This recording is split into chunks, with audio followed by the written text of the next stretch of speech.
Are you a South African musician trying to figure out how you make money from radio? Welcome to this episode where I plan on demystifying just that. Now, the way this generally works, if you are a music user like a radio station, then you need a license to use music. So similarly to DJs, since they use other people's music to make money, they need a license to use that music. So radio typically has a license depending on how much money they make, profit, and if they're commercial, non-commercial, etc.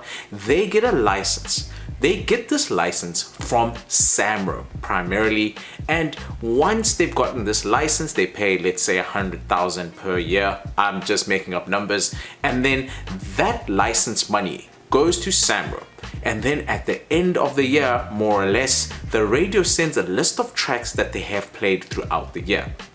They give this track list or the cue sheet and they give it to SAMRO and say, SAMRO, from that money that we used in the license, these are the songs that we used. Now that SAMRO has the cue sheet and the money from the license, they take all those tracks that are played from the radio station and split it up to all the musicians that are registered with SAMRO. So typically speaking, SAMRO will take some kind of administration fee. That's not easily accessible, but once they've taken the administration fee, then they give out those royalties to the musicians that are registered with SAMRO.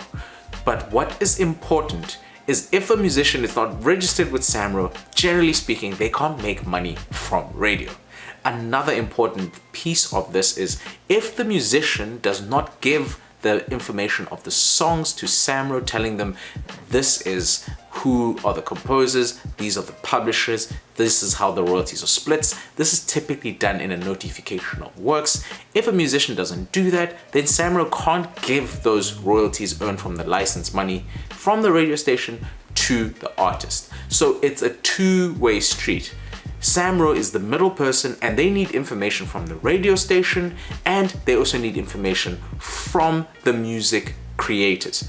If either one of those sides don't give full information, the musician will not get all the royalties or not get royalties at all. When I say not all the royalties, sometimes radio stations don't put in every single song. It's just known that some information gets lost in there. So then SAMRO only gives you some of the money that was generated from all of those plays.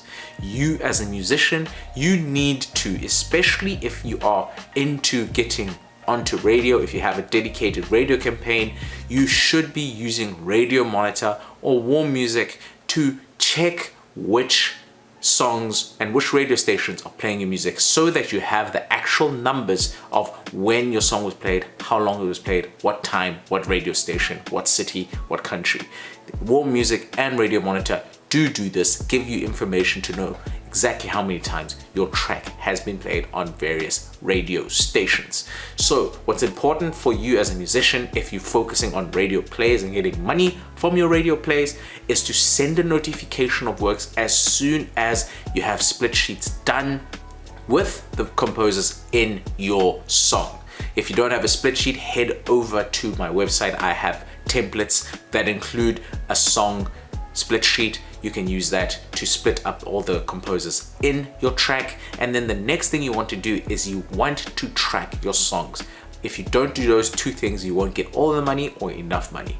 If you found this useful, please hit this thumbs up and don't forget to subscribe as I plan on releasing more videos to help you improve on your music business.